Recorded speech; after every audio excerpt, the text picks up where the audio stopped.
See, Red taught by example. He didn't, except rarely, take you into the corner, you know, and get in your face and tell you this stuff. He, on the one hand, he would be like that, and on the other hand, he wasn't likely to say, "Now watch this," either. He had very subtle ways of being an influence. I'll give you two diverse examples.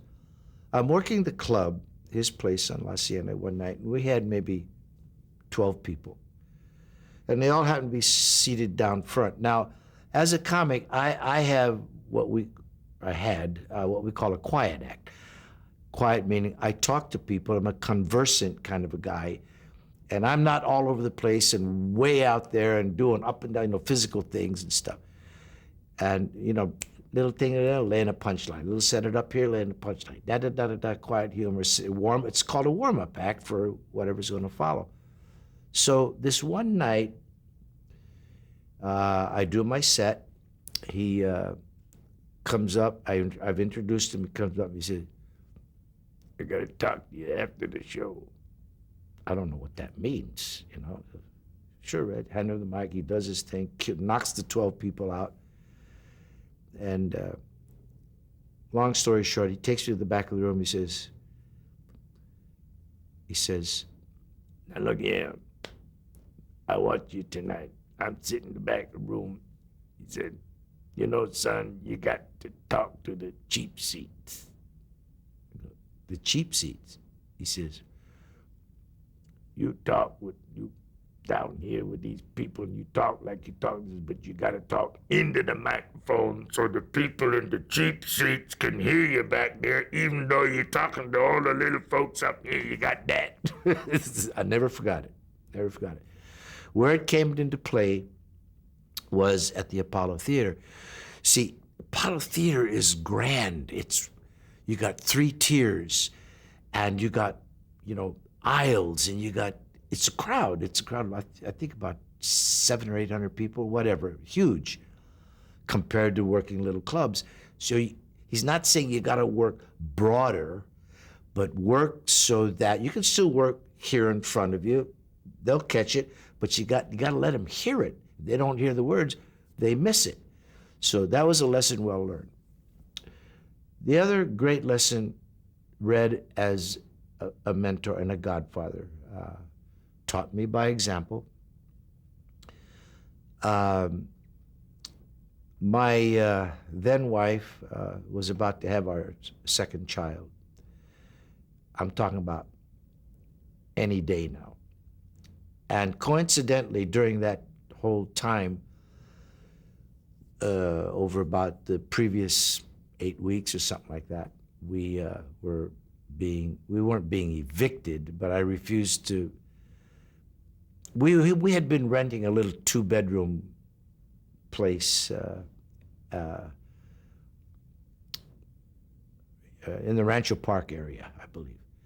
And the rent went from $400, which was a struggle because I was working off and on, to like $850.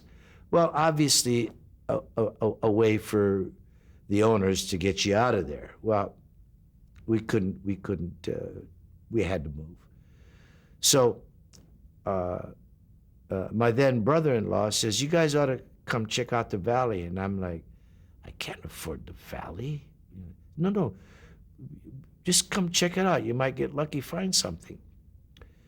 So, and I'm figuring, well, we can't afford to buy anything. It's probably going to be like $1,200 a month, whatever, right?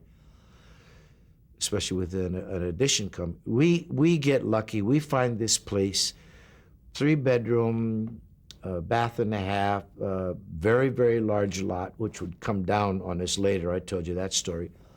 But it was in foreclosure. And we needed 20% down, and we're like $3,500 short.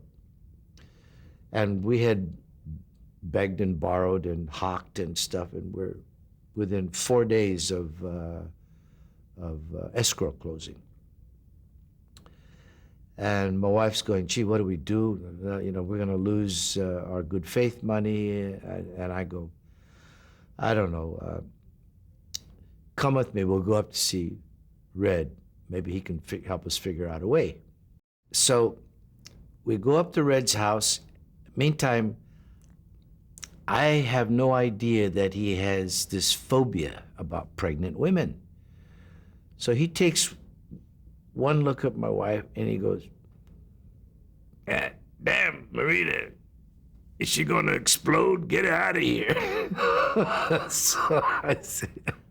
So I right away, I know, and you sit over there, I'll deal with this. So I explained to Redd, chance to buy a house, et cetera, and escrow is gonna close in 4 days. I'm $3,500 short, and I'll work it off. I'll pay you back any way I can, etc. So he said, $3,500. Ain't got no small change on me right now, but calls his secretary over with a thumb snap. He says, bring me my checkbook. So he's writing a check. Pat Morita, $3,500. And as he's writing, before he signs his name, he says, now look here. I don't want to hear about no papers, no payback, no interest, no IOU, no nothing. So you want to pay me back? I know you're going to make it one day, son. You do this for somebody. Never forgot it. I've done it. Fortunately, I got to that place he predicted I was going to get to. And have helped a few people under the same conditions.